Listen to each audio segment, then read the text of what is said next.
Martinelli របស់ Arsenal Martinelli ឥឡូវទស្សនាទៅពី Declan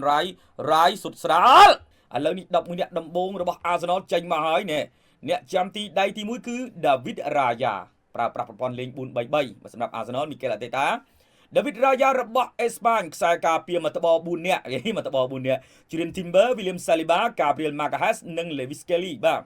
បំរើ3គឺមានប្រធានក្រុម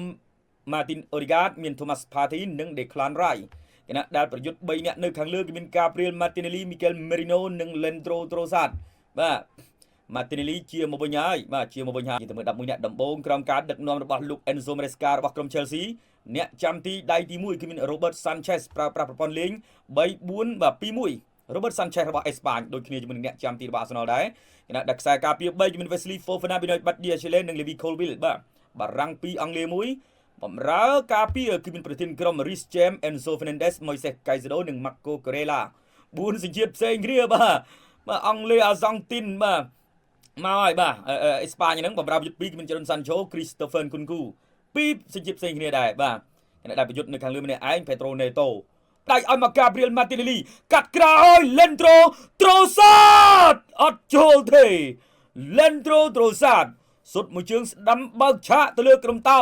ក៏ប៉ុន្តែមិនចំគោលដៅមិនបង្កភាពគ្រោះថ្នាក់ដល់តោខៀវ Chelsea ទេយើងទស្សនា Leandro ដាក់មួយជើងស្ដាំមិនចំគោលដៅសុទ្ធបាទ Reece James អាយ៉ា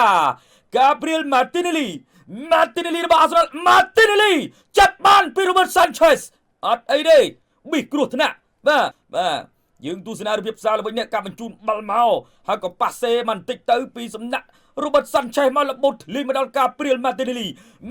ទាញទាត់ពឹងមកក៏ចាប់បាល់បានពីម្ចាស់ដើមអាស៊ីឲ្យក៏ចាប់បាល់បានវិញប៊ីរឿងធំបាទ Cole Palmer លបួសណាបាទខ្ញុំបានដឹងព័ត៌មាន Cole Palmer នេះបាទឥឡូវ YouTube សេនាការប្រកួតទីបន្តទៀតទាញទាត់ស្ដាំមករៀងស្រាលបន្តិចពីក្រោះមកស្ដាំដៃទៅពី Julian Timber អត់ឈ្នះ Cucurella ដួលឲ្យកាត់ចូលមិនអាចទេទះចេញបាន 1-2 Declan Rice មិនចំគោលដៅទេប៊ីតែនឹងមានរឿងមានការទាញឲ្យដួល Cucurella តែអញ្ញាកដាលអត់ថាអីណែ Gabriel Martinelli ចាំមើលណែ Cucurella គាត់ពាំងបានបាល់ហើយក៏ដួលJulian Timber កាត់បាល់ចូលក៏បន្តមកអូយប៊ីទៅហើយ Gabriel Martinelli មិនអាចធ្វើអីបានទះមកដៃស្ដាំពី Robert Sanchez ទាត់មកជើងឃ្លៀពី Levi Colwill ប៊ីតែនឹងមានរឿងធំឃ្លៀពីម្ដងមិនដាច់ក៏បន្តវូលេមកជើងស្ដាំពី Declan Rice មិនអាចរកគ្រាប់បាល់បានយើងទស្សនាគុកកេឡាដួលកន្លែងនេះមានឲ្យបាត់ឌីយ៉ាជេលេប៊ីចូលទីខ្លួនឯងបាល់យកដេឃ្លៀនបាយនេះទាត់បាញ់ចាប់ខ្ញុំថាជួបឆ្នាំខ្លាំងឲ្យដៃខ្លួនឯងក្រោយអត់ឈ្នះបាសេទេម្ដងនេះនោះឥឡូវទស្សនាទៅពី Declan Rice សុទ្ធស្រាលអូយប៊ីចូលបាល់យកអីស្មានស្រាលពេកចូលចាប់បានណាប៊ីចូល Paris Saint-Germain បាទឡាយយប់នេះ CTS Sport ផ្សាយណាបងប្អូនបាទ admin ដុល្លារអ្នកអធិប្បាយជូនចេញទៅខាងក្រៅបានបាល់ទេរបស់គេគឺល្អខ្លាំងណាស់បាទប្រហែលរដូវកាលហ្នឹងក៏ប៉ុន្តែមិនដល់ល្អប៉ុណ្ណឹងមិនអាចឈ្នះជើងឯក Premier League បានបាទតាក់មែនទែនបើលើកចូលពី Arsenal តែមួយក្បាលចូល Mikel Merino រកបានមួយគ្រាប់ដោយការតែត្រឹមតែ20នាទីបាទនៅពីក្រោម Liverpool 12បន្ទុកណោះបាទលើកចូលមក Declan Rice តែមួយក្បាលនេះល្អមែនទែនបាទ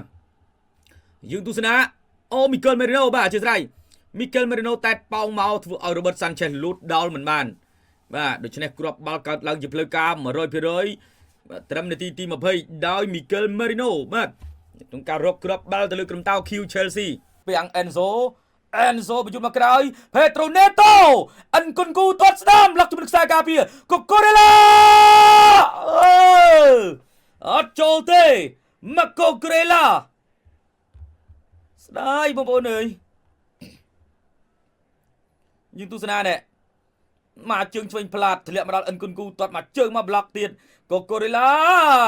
ប៊ីចូលទីបាទ David Raya មិនញូខ្ញុំថាអធិប្បាយបាទរដ្ឋា Forad បាទសួស្ដី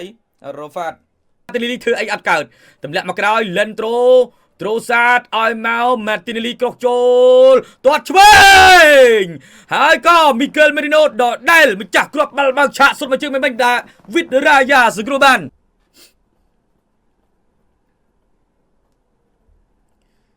មកយើងទស្សនាអត់ចូលទេបាល់នេះអត់ទះចេញបានពី Robert Sanchez ពី Declan Rice ទប់បែ Declan ឲ្យមក Erdegaard ចាប់បានពីអ្នកចាំទី David អញ្ញាកដាប់ក្នុងបញ្ចប់ការប្រកួតហើយអញ្ចឹង Chelsea ចាញ់ Arsenal 1-0 បងប្អូនអើយបាទអបអរសាទរដល់កំភ្លើងធំ Arsenal បាន3ពិន្ទុទៀតប៉ុន្តែពិន្ទុនៅតែឆ្ងាយពី Liverpool ដដែលទេបាទអត់គៀកទេ